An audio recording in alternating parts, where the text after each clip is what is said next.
Question, are you uploading videos, stories, or reels to your Instagram feed and they're low quality for some reason? There's a fix for that. In this video, you're going to learn how to always upload in the highest quality on Instagram and what you need to know in order to fix this. It's super easy. Stick around.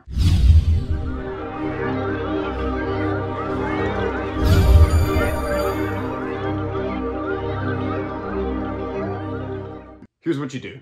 First, open up your Instagram app like this. Go into your settings, tap account, tap data usage. And here's the secret to uploading in HD. Tap this button right here and turn it on. The button next to high quality uploads. And that's it, short and sweet. Try not to waste your time, but real quick before you leave, watch this video next to see if your account's been shadow banned on Instagram, meaning have you seen a drop in engagement and likes and followers lately? You may be shadow banned on Instagram. In this video, we're gonna go over everything you need to know about the Instagram shadow ban, how to test your account to see if you are shadow banned, and how to fix your Instagram account if so. The Instagram shadow ban is very much a thing. Tap this video to learn more.